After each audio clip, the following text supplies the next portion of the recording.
Welcome back, my fellow duplicants, and today I have a little bit of an experiment. I am curious on how I might go about connecting my different power systems here in my Ultimate Automation base. So you can see over here I have coal generators. That one's running this system right here. This coal generator is running some stuff up there. I've got a hydrogen generator somewhere over here. Somewhere. Where is it? Oh, there it is. And then down here, I've got the petroleum generator, and then I've got a whole bunch of natural gas generation. And what I really want to do is I want to be able to have all of these systems be able to create their power, bring it to a central distribution hub, and then run off to the equipment as needed. So it doesn't matter where my power is coming from. I want it to all be available all the time. But at the same time, I don't want this equipment to be able to draw those systems down to the point where somebody has to run over there and manually restart the system. So let's take a look at my experiment I have today. All right, so here's my map. This is a power distribution experiment. And what I've done here is I've set up a couple of power systems over here on the left. Pretty simple stuff. We have like a coal generator that runs to a smart battery, runs to a small power transformer, which is new in the latest update. And we also have the new power transformers, which are the same as what they were before, except for it's now 4 kilojoules right there. And also in one of the previous automation updates is the ability to control these power transformers with an automation signal. So we might end up using that as well. So you can see here, if I take a look at the power grid, I've got a coal generator, I've got a hydrogen generator, I've got some natural gas stuff up here with a carbon skimmer, a water sieve, and maybe a fertilizer synthesizer, just trying to simulate a couple different things that we might run into in the game.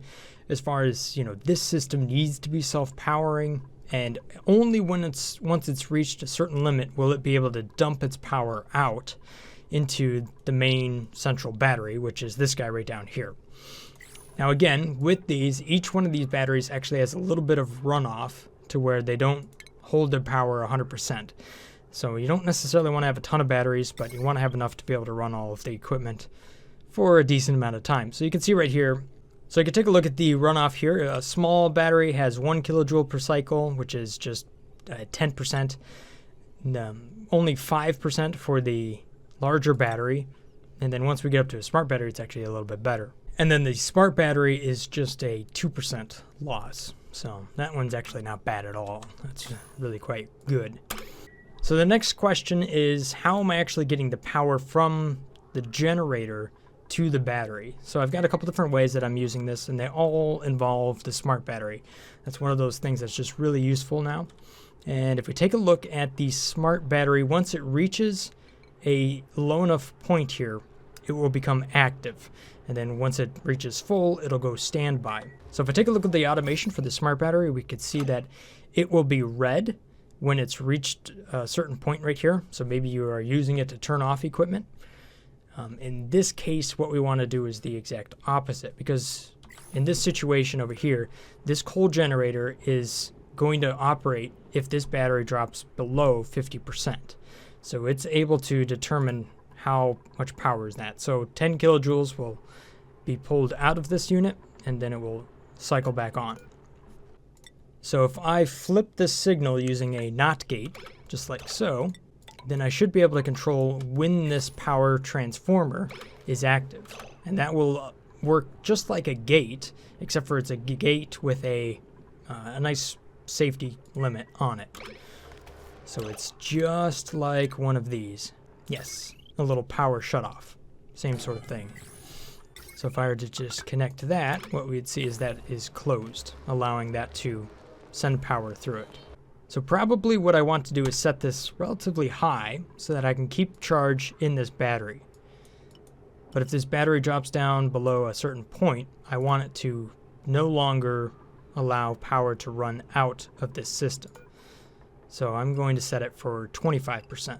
Okay, so here's the other thing that I kind of already did. I used a manual generator to fill the batteries inside of here so that the equipment would be able to run.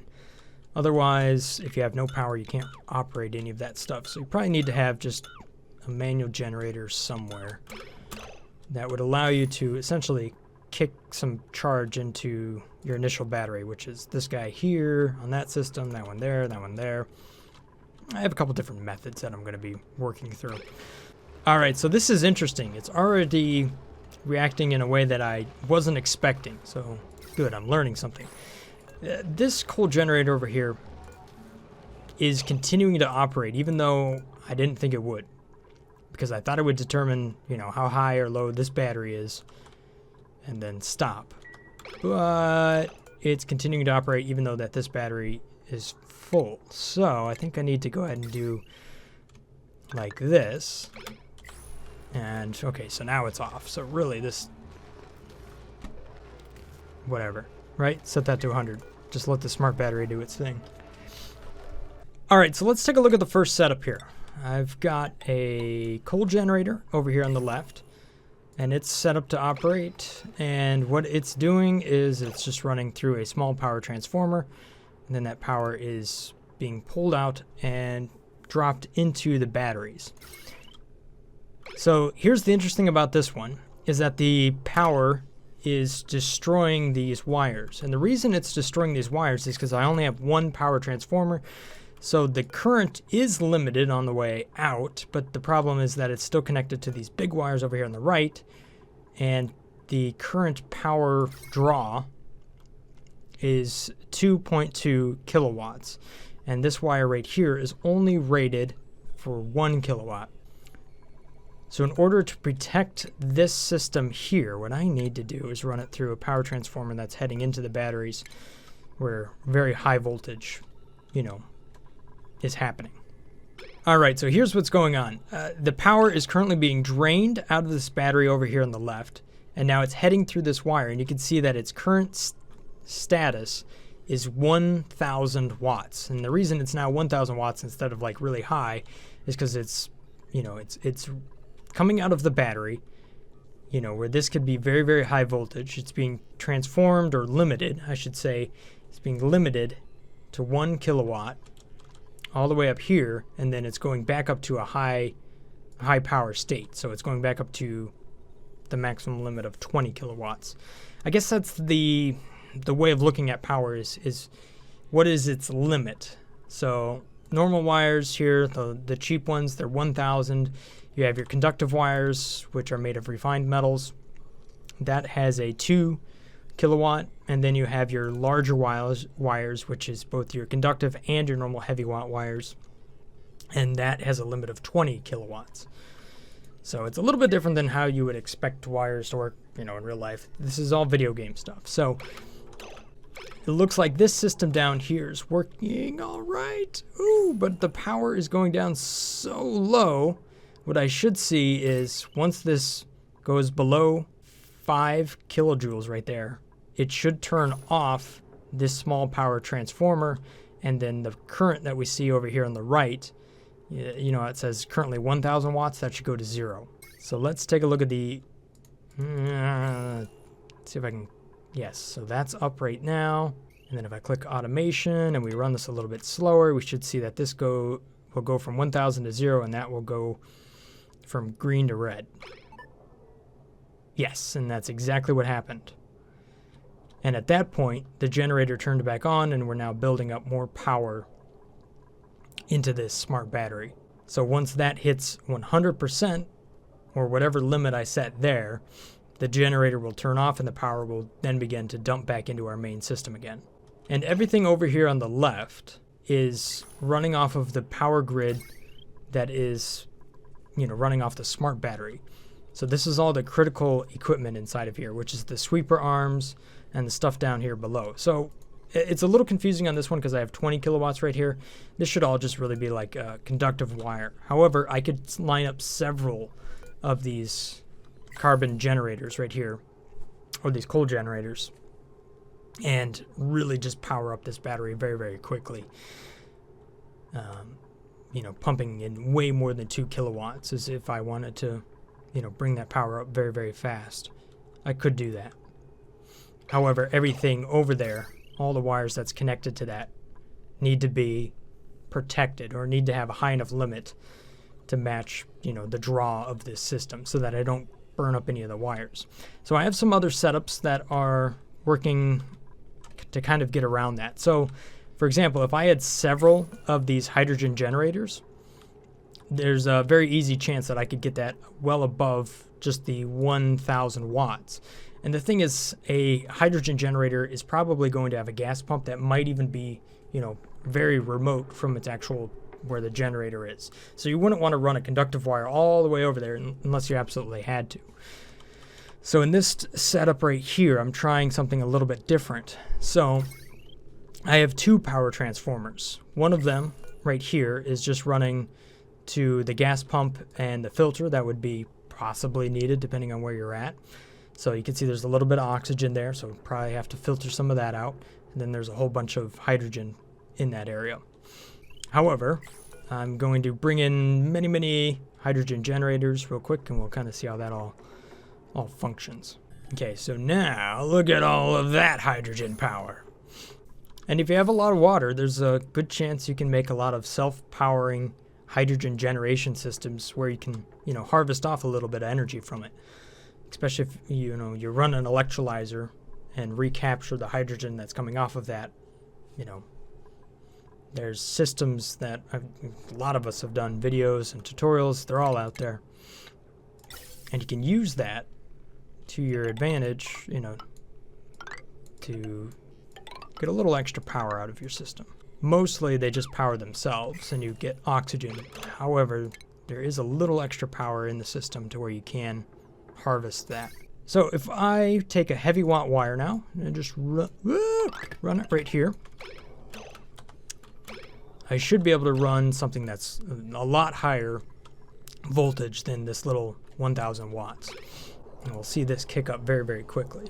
So you can see I'm now running 4 generators right there, and the current status is 1.36 kilowatts, which is above this power up here. However, the only amount of power that's running to this pump is 360 watts. So it's not totaled in everything that's over here, right?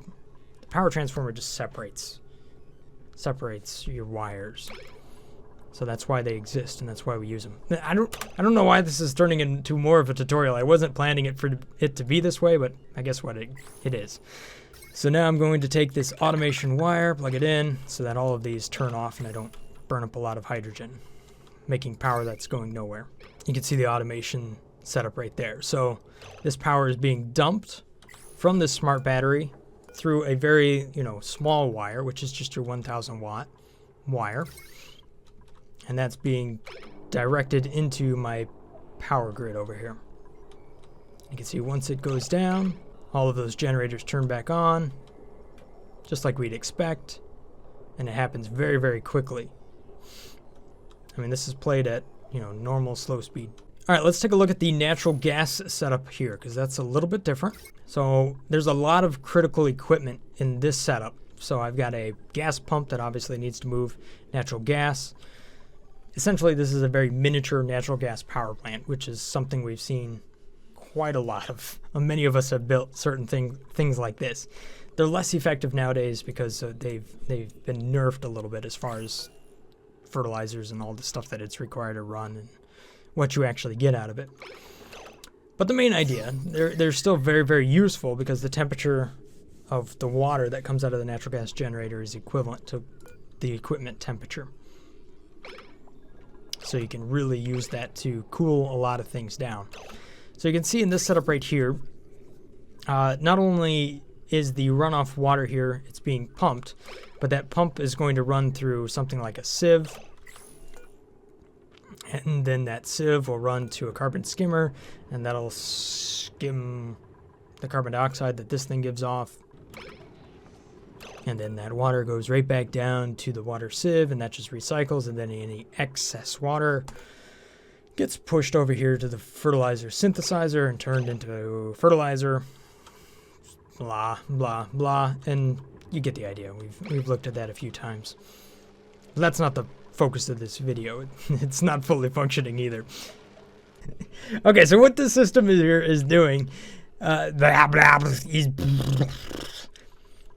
have a normal battery over here on the left, small transformer that runs to a small smart battery, and then that runs to another transformer, which runs down here to the heavy watt wire power grid thing. I don't really know what I was going for here. Okay, so here's what I was going for. I just had the NOT gate backwards. There we go. So how is this system working? I'm filling up a large battery, and then I'm filling up a smart battery. But I'm drawing tons of power. Why am I doing that? Because I have... Oh, so here's what's happening. This power transformer is drawing 1,000 watts. And then the gas pump is also drawing 240 watts, pushing the total wattage in this wire to 1,240. So this system could actually break itself. I think the idea of this system here was to let this natural gas generator run based on this battery here. Okay, so what this system is doing now is it's working like a gate. So the automation from this smart battery is running the generator and all the stuff back here, and it's always going to be filling up this battery. And if this drops low enough, it's going to flip the transformers, disconnecting this bit right there, allowing this smart battery to fill up a little bit and then dumping it back out. It seems overcomplicated. I don't know why you would need this, but let's just go ahead and see if it has a purpose. So you can see the power comes in here, it's being drawn into the middle, then it runs off. This system over here remains on pretty much all the time. Alright, so here's the advantage of this system. It actually allows this equipment over here to run much more, so we can keep making power even while we offload power. So it's reached a full state now, and I think the batteries are full as well because everybody's sleeping. But once we start to run some of these refineries up here, we're really going to start drawing down a lot of power. We'll see this go down, and then it's starting to pull some power out of this smart battery over here and then offload it. So this one's running. You can see that it actually offloads a little bit faster than we can refill it because of the generator's only 800 watts. Okay, so I mean there is a real purpose to this arrangement, although it seems a little overcomplicated. And then over here I just have like a basic sort of, stick some people in there, get some lights or whatever. Different pieces of equipment that can just run and make power and dump it into the system.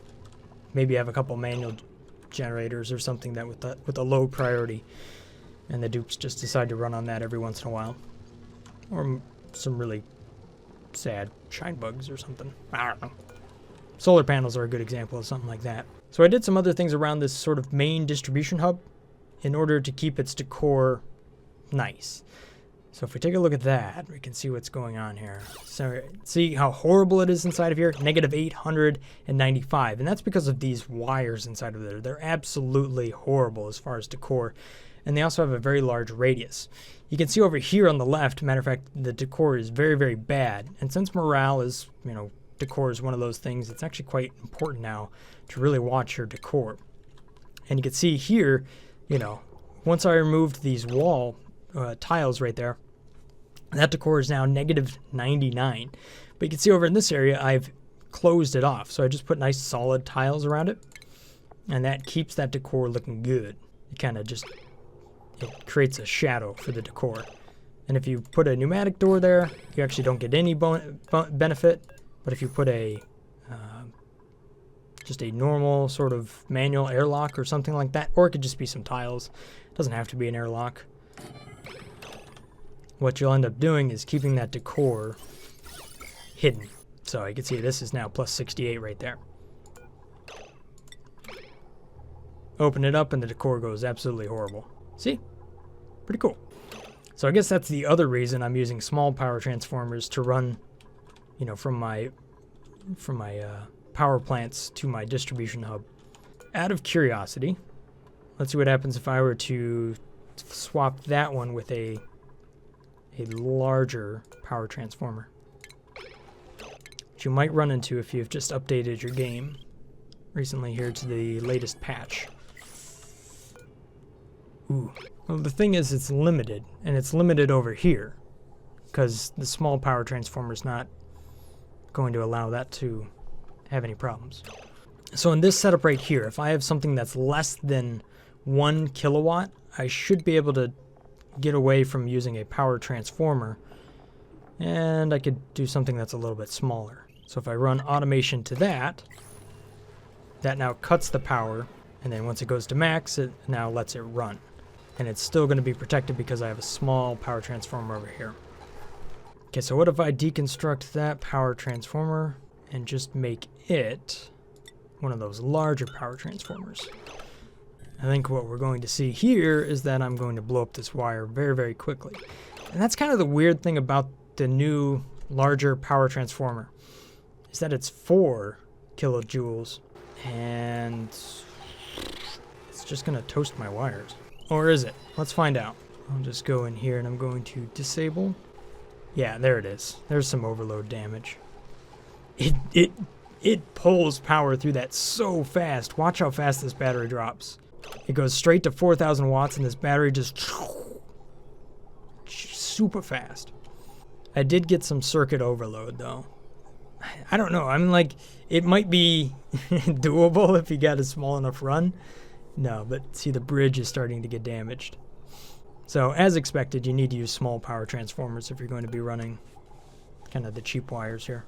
And then these batteries are just going to be brought right back up. All right, so let me sum this up because this is feeling like a tutorial at this point. So down here on the bottom left is a coal generator. This is less than 1 kilowatt. So basically it's a start and stop system. Just uses a little power shut off, and then we run through a small power transformer to be distributed.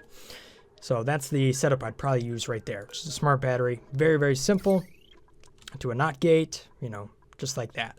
If I have a system that is running from many generators, producing more than 1 kilowatt, and I still have other critical equipment that needs to be, you know, maintained without, you know, so we don't draw it down and then lose the ability to pump whatever we need to pump to the generators, then this is the arrangement I would use here. So essentially I just have a larger power wire in the back running to the batteries, and then have a power transformer running to the critical equipment, and then an on and off switch, you know, to that transformer to run it to wherever it needs to go. If I need the generator to stay up and running all the time because it's running other equipment like a fertilizer synthesizer, whatever, or something like a petroleum generator that's running to be refined petroleum, and I don't know, you get reasons that you want to keep it running all the time, then this is the arrangement I would use right up here. So I'm going to make this available for download. Obviously you can check it down there in the description below. That'll take you to a link and you can download this and load it up if you want to get a closer look at what's going on here. Now let's take a look at the last piece of the recipe here, and that is taking the power from the hub and running it to our equipment. So you can see over here I have a lot of pieces of equipment that are running at more than 1 kilowatt, so I'm using a larger setup right there, but I'm doing it in a couple different ways. First and foremost, I just have a power transformer that's running straight to a metal refinery.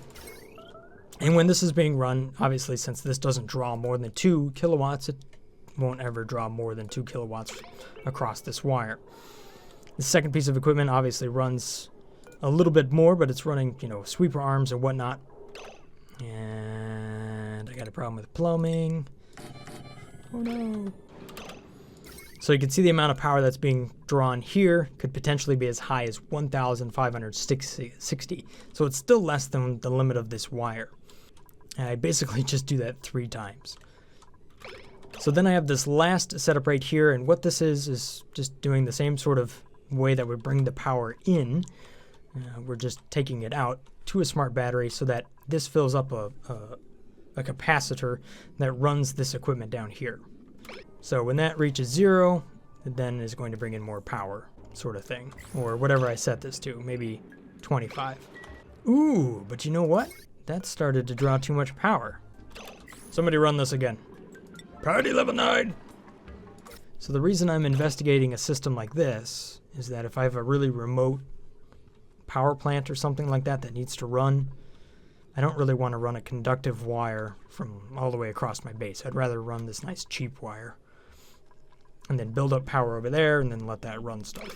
However, it looks like it may not work as expected, because watch the power on this. It'll suddenly jump to like 1,800. 5,000 watts! What? Why is it so high? What's running? It's just the small power transformer's not doing its job.